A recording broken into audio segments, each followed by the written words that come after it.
5 సార్లు అయినా కూడా బైబిల్ని కనీసము 5 సార్లు అయినా, తక్కువగా 5 సార్లు అయినా పూర్తి చేసిన వారై ఉండాలి అని అదే చెప్పాడు. కనీసం ఎన్నిసార్లండి? 5 సార్లు అయినా.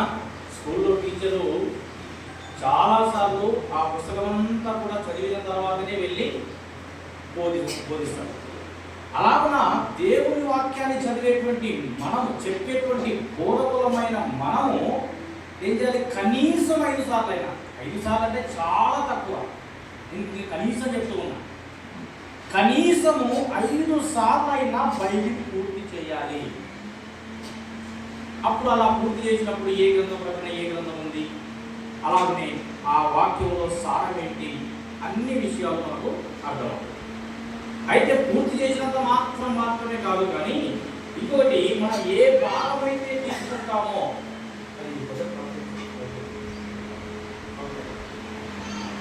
తీసుకున్న భాగము కనీసము తీసుకున్న భాగము, ఒక భాగాన్ని మనం తీసుకున్నామంటే కనీసము 10 సార్లు అయినా మనం చదవాలి. ఇంకా ఎక్కువ చదివితే ఇంకా ఒక ఆదివారం మనం ప్రసంగం ఒక ఆదివారం, రేపు ఆదివారం వస్తుంది, సంఘంలో వాక్యం బోధించాలి.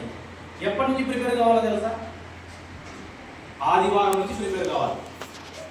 ఆదివారం ఉదయం మనం ప్రసంగం చేస్తే సాయంకాలం నుంచి ప్రిపేర్ అవ్వాలి. అంటే ఉదయం ప్రసంగం చేస్తే సాయంకాలం ఎట్లా ప్రిపేర్ అవుతారని చెప్పేసి మీరు అనుకోవచ్చు. అంటే రేపు ఆదివారము ప్రసంగం చేస్తున్నామంటే ఈరోజు ఆదివారం ప్రసంగం చేసేసాం, అయిపోయింది. మళ్ళీ వచ్చే వారం నువ్వు ప్రసంగం చేయాలి అంటే ఈ ఆదివారం సాయంకాలం నుండే నువ్వు వాక్య ధ్యానం చేస్తూ ఉండాలి. వాక్యాన్ని నీవు పూర్తిగా అర్థం చేసుకోవాలి. ఆ ప్రకారంగా ప్రిపేర్ అవుతూనే ఉండాలి. ఆ విధంగా నీవు వారం వరకు నువ్వు ప్రిపేర్ అయ్యావంటే చాలా చక్కగా నీవు వివరణ ఇవ్వగలుగుతావు. ఈ రోజుల్లో చాలామంది ఏం చేస్తారంటే వాక్యాన్ని సందర్భం లేకుండా, ఒక అంశాన్ని తీసుకున్న నీవు మరొక చోట దానికి సంబంధం ఆ వచనములకు సంబంధం లేని వాక్యం తీసుకుంటాం. కొన్ని ఉంటాయి, కానీ లేనివి కూడా తీసుకుంటాం. అంటే అక్కడ చెప్పిన మాట వేరే, మరి ఇతను తీసుకునేటువంటి మాట వేరే, సంబంధం లేని వచనాలు. చూడండి, స్టీఫెన్ ఆల్ఫర్డ్ గారు చెప్పారు కదా, బైబిల్లో ఒక వ్యక్తిని ఆత్మహత్యకు కూడా ప్రేరేపణ చేయొచ్చు అన్న. ఆత్మహత్యకు కూడా విన్నారు మీరు మాట? ఆత్మహత్యకు కూడా ప్రేరేపించడానికి, అంటే సందర్భం లేని వచనాలను మనం తీసుకున్నాము అంటే మరి ఆత్మహత్య చేసుకోవచ్చు అని కూడా నిరూపించవచ్చు అక్కడ. ఒకసారి చదవండి మత్తయి సువార్త 27:5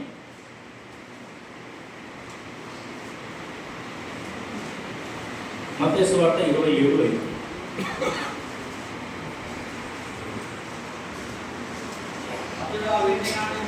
అతడు ఆ వెండి నాణెములు దేవాలయములో పారవేసి పోయి ఏం చేస్తున్నాడండి? ఎవరు పెట్టుకున్నారు? యూదా పెట్టుకున్నాడు. ఇది ఒక ప్రసంగంగా నేను తీసాను అనుకున్నాను, నేనే ప్రసంగం చేస్తున్నాను. యూదా ఏం చేశాడు? ఊరి పెట్టుకున్నాడు. ఇప్పుడు ఇంకొక చోట లూకా సువార్త 10:28 చదవండి. ఇది మైండ్లో పెట్టుకోండి. యూదా ఊరి పెట్టుకున్నాడు అనేది మైండ్లో పెట్టుకోండి. అయినను 10:28 అండి. లూకా 10:28. అందుకు ఆయన, నీవు సరిగ్గా ఉత్తరం ఇచ్చితివి, అలాగు చేయుము. ఏంటండి? నీవు సరిగ్గా ఉత్తరం ఇచ్చితివి, అలాగు చేయుము. ఇప్పుడు నేను ఊవేసుకున్నానని చెప్పాను కదా, అలాగు చేయుమని ఒక వచనం తీసి చెప్పాను. అలాగు చేయుము. ఏలాగు చేయాలి? ఎలాగండి? యూదా ఊరి చేసుకున్నాడు కదా, ఊరి పెట్టుకున్నాడు కదా. అంటే సందర్భం లేని వచనం తీసుకుంటే, ఏ వచనం పడితే ఆ వచనం మనం తీసుకున్నాము అంటే సందర్భము లేకుండా ఈ మాట ఎందుకు అంటున్నాడు, ఆ మాట ఎందుకు సెలవిస్తున్నాడు, అది గుర్తు చేసుకోవాలి. మనం అలాగే చెయ్యము అన్న మాటని మాత్రమే మనము తీసుకోకూడదు. అలాగే చెయ్యము అంటే వాక్యం ఏమైందండి? తప్పులోకి వెళ్ళిపోతుంది. ఇంకొక మాట, యోహాను సువార్త 13:27. నేను వేరే విషయాలు చెప్పట్లేదు, కేవలం ఆయన చెప్పిన విషయాలు మాత్రమే చెబుతూ ఉన్నాను. యోహాను 13:27. వాడు ఆ ముక్క పుచ్చుకొనగానే సాతాను వానిలో ప్రవేశించెను. ఎవరిలో ప్రవేశించెను? సాతాను వానిలో ప్రవేశించెను. తర్వాత యేసు నీవు చేయుచున్న పని త్వరగా చేయుము. అయితే ఒక ప్రసంగం అయిపోయింది. ఒక ప్రసంగాన్ని మనం ఏం చేసుకున్నట్లు సిద్ధము చేసుకున్నట్లే. యూదా ఉరిపెట్టుకొనెను, నీవు వెళ్ళు అలాగే చేయుము, నీవు చేయవలసిన పనిని. అసలు ఈ వచనానికి ఆ వచనానికి ఏమైనా సంబంధం ఉందండి? అదే చెప్తున్నాడు ఆయన. ఏ వచనమైన ఒక భాగాన్ని మనం తీసుకుంటే ఇంకో చోట ఒక వచనాన్ని మనం తీసుకున్నాము అంటే తగినటువంటి వచనాన్ని మాత్రమే మనం తీసుకోవాలి. మనం సత్యాన్ని దేవుని చూడండి, ఇక్కడ దేవుని వాక్యము చదువుతాం మనం విన్నాం కదా, అలా చదివేటప్పుడు కానీ చెప్పేటప్పుడు కానీ చాలా జాగ్రత్తగా మనము చెప్పాలి. దేవుని ఏ వాక్యమైనా మనం తీసుకుంటే అందులో ఉన్న సత్యాన్ని ఏం చేయాలంటే బయలుపరచాలి. అందులో ఉన్న సత్యాన్ని ఇప్పుడు నపుంసకుడికి పిలుపు క్రీస్తుని గుర్తి చెప్పినట్లుగా మనం ఏం చేయాలంటే సత్యాన్ని బయలుపరచాలి. నేను స్పీడ్గా వెళ్ళిపోతాను. మూడవది, దేవుని వాక్య సత్యము బయలు అన్వయించడం. ఒకసారి 2 తిమోతి 2:15 2 తిమోతి 2:15. దేవుని ఎదుట యోగ్యునిగాను సిగ్గుపడనక్కరలేని పనివానిగాను సత్యవాక్యము సరిగా ఉపదేశించువానిగాను నిన్ను నీవే దేవునికి కనపరుచుకొనుటకు జాగ్రత్త పడును. ఏమన్నా ఇక్కడ దేవుని ఎదుట ఈ పత్రికను ఒక సేవకుడు మరొక సేవకుడికి చాలా చక్కగా రాసినటువంటి పత్రిక. అపోస్తుడైన పౌలు తిమోతికి రాశాడు ఏంటంటే దేవుని ఎదుట యోగ్యునిగాను సిగ్గుపడనక్కరలేని పనివానిగాను సత్యవాక్యమును సరిగ్గా ఉపదేశించువానిగాను. ఏ విధంగా అంటే దేవుని ఎదుట అంటే వాక్యాన్ని బోధించే విషయంలో వాక్యాన్ని మనం బోధించాలంటే మొట్టమొదటిగా దేవుని ఎదుట యోగ్యునిగా ఉండాలి.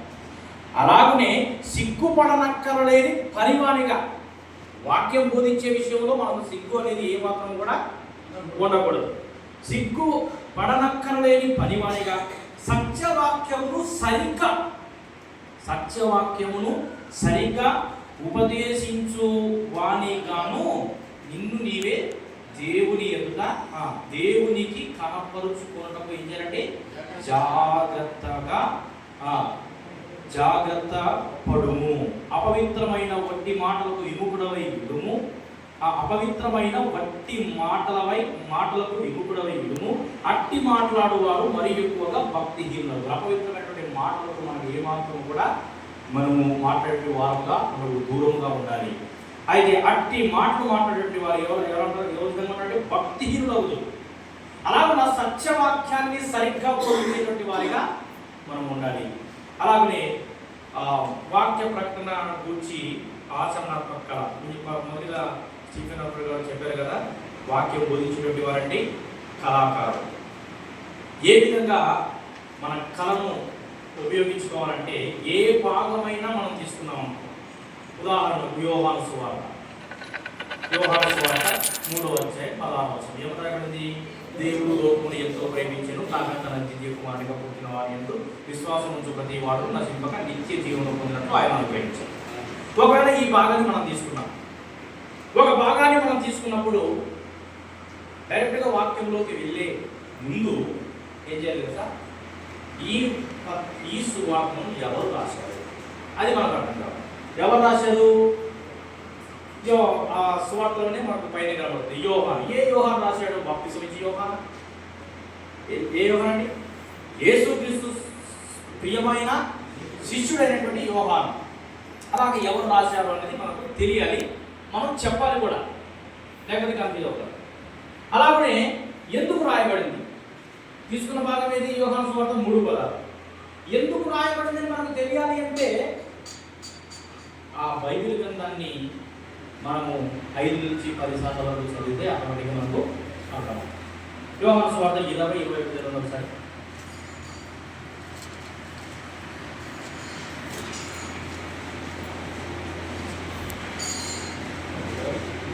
యోహాను 20:21. అప్పుడు యేసు మరలా మీకు సమాధానము 20:21 చదవండి. యోహాను సువార్త తండ్రి నన్ను పంపిన ప్రకారం యోహాను సువార్త 20:31. యేసు దేవుని కుమారుడైన క్రీస్తు అని మీరు నమ్మునట్లును నమ్మి ఆయన నామమునందు జీవము పొందునట్లు ఇవి వ్రాయబడెను. అంటే యేసు ఈ మాటలు ఎందుకు రాయబడ్డాయండి? యేసు క్రీస్తు ప్రభుల వారి గురించి తెలుసుకోవడానికి. ఆయనను గురించి ఈ సువార్త అంతా కూడా చాలా చక్కగా ఆయనను నమ్మి ఆయన యందు జీవము పొందునట్లు ఆయన యందు మాత్రమే మనకు జీవం ఉంది, ఆయన యందు మాత్రమే మనకు మార్గం ఉంది. కాబట్టి ఆయనను నమ్మడానికై ఈ గ్రంథములో ఉన్న ఈ మాటలు రాయబడ్డాయి అని చాలా స్పష్టంగా. అలాగున ఎందుకు రాయబడింది, ఎవరు రాశారు, ఎందుకు రాశారు, ఎప్పుడు రాశారు, వాటి యొక్క సంవత్సరం అంటే స్పష్టత సంవత్సరంలో ఉండదు. కానీ క్రీస్తు 60 నుంచి 67, 70 అలాగున మనం ఏం చేయాలంటే ఆ విధంగా ఎందుకు రాశారు, ఎప్పుడు రాశారు, ఎక్కడ రాయబడింది, అందులో ముఖ్యమైన సంగతి ఏంటి అంటే మనం ఏదైతే చెబుతామో వాటి గురించి. ఒకవేళ దేవుడు లోకమును ఎంతో ప్రేమించను అని నువ్వు చెప్పాలనుకుంటే ఆ ముఖ్యమైన సంగతిని గురించి నువ్వు ఏం చేయాలి? వివరణ ఇవ్వాలి. దేవుని ప్రేమ గురించి నీవు మరి చెప్పాలని అనుకుంటే మరి ఆ చారిత్రాత్మకంగా నిర్దిష్టత కలిగి ఉండాలి, సందర్భ రీతిగా నిర్దిష్టత కలిగి ఉండాలి, వ్యాకరణ రీతిగా నిర్దిష్టత, అన్ని విషయాల్లో మరి స్పష్టత అనేది చారిత్రక విషయంలో కానీ సందర్భ రీతిగా ప్రారంభంలో చెప్పారు కదా సందర్భాలు సాధ్యం తీసుకోవాలని. అలాగే సందర్భ రీతిగా వ్యాకరణ రీతిగా వాక్యాన్ని వివరించే రీతిని మనం స్పష్టత కలిగి ఉండాలి. యోహాను 3:16లో దేవుని ప్రేమను గురించి మనం చెప్పాలనుకున్నప్పుడు ఆ ప్రేమ గురించి మాత్రమే, దేవుని ప్రేమ యొక్క కౌగిలింపు, దేవుని ప్రేమ యొక్క నిదర్శనము, దేవుని ప్రేమ యొక్క ప్రభావము, ఇలాగా మనము ప్రేమల గురించి చెప్పినప్పుడు ఆ ప్రేమల గురించే 3 పాయింట్లు తీసుకొని మనము చెప్పాలి. మనము ఒకే అంశాన్ని తీసుకొని 10 పాయింట్లని చెప్పవచ్చు, కానీ 10 అంశాలని మనము చెప్పకూడదు. ఒక అంశం తీసుకోవాలి, నువ్వు 7 పాయింట్లు కానీ 8 పాయింట్లు కానీ ఒక అంశం గురించే దేవుని ప్రేమల గురించి చెప్తున్నావా, దేవుని ప్రేమల గురించే నీవు కొన్ని పాయింట్లుగా నీవు విడదీసి మరి నువ్వు చెప్పాలి. అలాగున వాక్యం యొక్క సార్ అనగా వివరణ అనేది మనం చక్కగా ఇవ్వాలి. ప్రసంగానికి 3 భాగాలు, పరిచయము, వివరణ, ముగింపు. ఈ 3 భాగాలను మనం ప్రసంగ విషయంలో మనము పరిచయం, ఎవరు రాశారు, ఎందుకు రాశారు, ఇవన్నీ వివరణ అంటే ఏ వాక్యం చెప్తున్నావు వాటి గురించి వివరణ, ముగింపు అనేది ఎలా ఉండాలి, ఇవన్నీ కూడా మనము చూసుకోవాలి. చాలామంది మీరు ట్రైనింగ్ చేసి ఉంటారు, మీకు ఎక్కువగా చెప్పాల్సిన అవసరం లేదు. అయితే ప్రసంగం ముగింపులో మరి సంక్షిప్తపరచుట, వ్యక్తీకరించుట, ఆహ్వానించుట, ఈ 3 కూడా సంక్షిప్తపరిచే విషయంలో, అలాగే వ్యక్తీకరించే విషయంలో, చివరిగా తీర్మానంలో నడిపించే విషయంలో, ఇవన్నీ కూడా మన ప్రసంగంలో చాలా మరి విధాలుగా ఉండాలి. అలాగా మనము ఏం చేయాలంటే ఎక్కడికి వెళ్ళినా ఈ ప్రసంగ శాస్త్రం ప్రకారంగా మనం చెప్పామంటే ఎక్కడికి వెళ్ళినా కూడా మనము ఖచ్చితంగా పాస్ అవుతాము. కాబట్టి